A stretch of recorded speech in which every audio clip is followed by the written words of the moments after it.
selamat datang di video presentasi kelompok kami. Kami dari kelompok Dewi, Sika, dan Adnan, mahasiswa Ilmu Komunikasi semester 2 di Universitas Slamet Sri Kendal.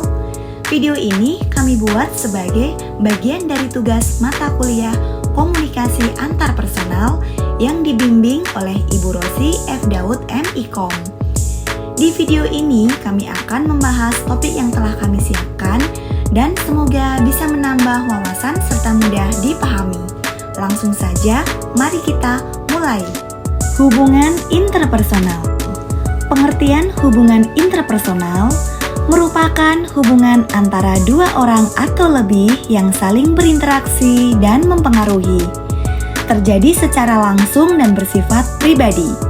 Komunikasi interpersonal menjadi dasar dalam membangun hubungan relasi yang kuat, seperti dalam keluarga, pertemanan, atau kerja. Tujuan dari hubungan interpersonal sangat penting dalam kehidupan kita sehari-hari. Yang pertama, membantu memenuhi kebutuhan sosial dan emosional individu. Kita sebagai manusia membutuhkan interaksi, perhatian, dan dukungan dari orang lain untuk merasa utuh dan dihargai. Yang kedua, hubungan ini memungkinkan kita untuk menjalin kedekatan dan rasa saling percaya.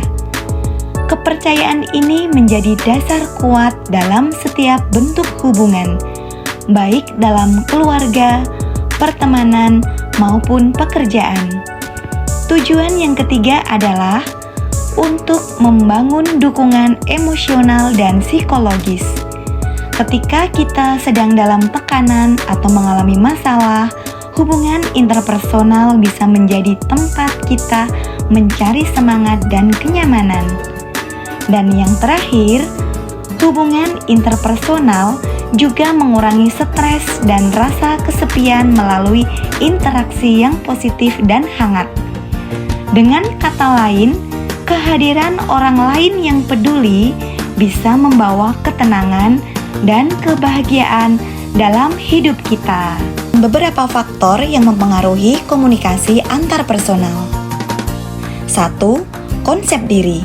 Ini adalah cara seseorang memandang dirinya sendiri. Jika seseorang memiliki konsep diri yang positif, maka ia cenderung lebih terbuka dan percaya diri dalam berkomunikasi. Sebaliknya, konsep diri yang negatif bisa membuat seseorang menjadi tertutup atau canggung saat berinteraksi. Kedua, persepsi interpersonal. Persepsi ini berkaitan dengan cara kita melihat atau menilai orang lain. Persepsi yang baik akan menciptakan hubungan komunikasi yang positif. Sementara, persepsi yang salah bisa menimbulkan kesalahpahaman. Ketiga, atraksi interpersonal. Faktor ini mencakup ketertarikan secara fisik, kesamaan nilai, minat, atau kepribadian. Jika kita merasa cocok atau tertarik pada seseorang, maka komunikasi akan lebih mudah terjalin secara alami. Keempat, emosi dan budaya. Kondisi emosional dan latar belakang budaya seseorang juga sangat berpengaruh. Emosi yang stabil serta pemahaman budaya yang baik akan membantu dalam menyampaikan pesan dan merespon dengan tepat dalam komunikasi antarpersonal. Semakin kita memahami faktor-faktor ini, maka kualitas komunikasi kita akan semakin baik. Tahapan hubungan interpersonal menurut NAP Model. Model ini menjelaskan bagaimana hubungan antar individu berkembang dari awal perkenalan hingga tahap komitmen. Berikut adalah 5 tahapannya. 1. Initiating. Tahap ini adalah awal perkenalan. Biasanya masih bersifat sangat umum, seperti menyapa, memperkenalkan diri, atau berbahasa basi. Di tahap ini, seorang mulai menunjukkan ketertarikan untuk berkomunikasi. Kedua, experimenting. Pada tahap ini, kedua pihak mulai saling mengenal lebih jauh. Mereka bertukar informasi dasar seperti hobi, pekerjaan, atau latar belakang untuk mencari kesamaan. Ketiga, intensifying. Hubungan mulai berkembang lebih dalam. kedekatan emosional tumbuh, komunikasi menjadi lebih personal, dan kedua pihak mulai berbagi perasaan atau pengalaman pribadi. Keempat, integrating. Dalam tahap ini, hubungan menjadi lebih erat. Kedua individu mulai dianggap sebagai satu kesatuan oleh orang-orang di sekitar. Identitas mereka mulai menyatu, seperti menggunakan istilah kita dalam percakapan. Kelima, bonding. Tahap ini adalah komitmen formal maupun emosional. Bisa berupa pernyataan komitmen dalam bentuk ikatan emosional atau bahkan legal seperti pertunangan atau pernikahan. Itulah 5 tahapan dalam membangun hubungan interpersonal menurut Knapp. Model ini membantu kita memahami bagaimana sebuah hubungan berkembang secara bertahap dan dinamis. Manfaat hubungan interpersonal dalam kehidupan kita sehari-hari. 1. Meningkatkan rasa percaya diri. Ketika kita memiliki hubungan yang baik dengan orang lain, kita merasa lebih diterima, didukung, dan dihargai. Hal ini secara langsung dapat menumbuhkan rasa percaya diri dalam diri kita. Kedua, menciptakan lingkungan kerja dan sosial yang sehat. Hubungan interpersonal yang positif membuat komunikasi lebih lancar, mengurangi kesalahpahaman, dan menciptakan suasana yang nyaman baik di lingkungan kerja maupun dalam kehidupan sosial. Ketiga, membantu menyelesaikan konflik. Dengan kemampuan berkomunikasi yang baik dan adanya kepercayaan, konflik bisa diselesaikan secara terbuka, dewasa, dan tanpa menimbulkan permusuhan jangka panjang. Keempat, membangun kerjasama dan kolaborasi. Hubungan interpersonal yang baik mendorong terciptanya kerja tim yang solid dan kolaborasi yang efektif dalam mencapai tujuan bersama.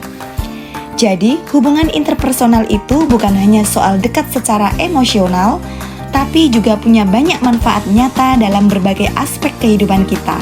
Tantangan dalam hubungan interpersonal yang sering kita hadapi dalam kehidupan sehari-hari. Pertama, komunikasi yang buruk.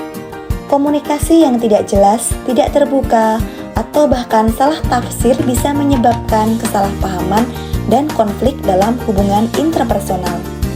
Kedua, perbedaan latar belakang dan nilai. Setiap individu memiliki latar belakang keluarga, budaya, dan nilai-nilai yang berbeda. Perbedaan ini bisa memicu ketegangan jika tidak diiringi dengan sikap saling memahami dan toleransi. Ketiga, kurangnya empati dan nilai. Empati adalah kemampuan untuk memahami perasaan orang lain. Ketika empati tidak ada, hubungan bisa terasa dingin dan kaku, bahkan bisa menyebabkan konflik karena kurangnya pengertian satu sama lain. Keempat, ego dan prasangka. Terlalu mementingkan diri sendiri atau memiliki prasangka negatif terhadap orang lain bisa menghambat komunikasi dan kerjasama. Hubungan menjadi tidak sehat jika tidak ada keinginan untuk saling menghargai dan menerima perbedaan.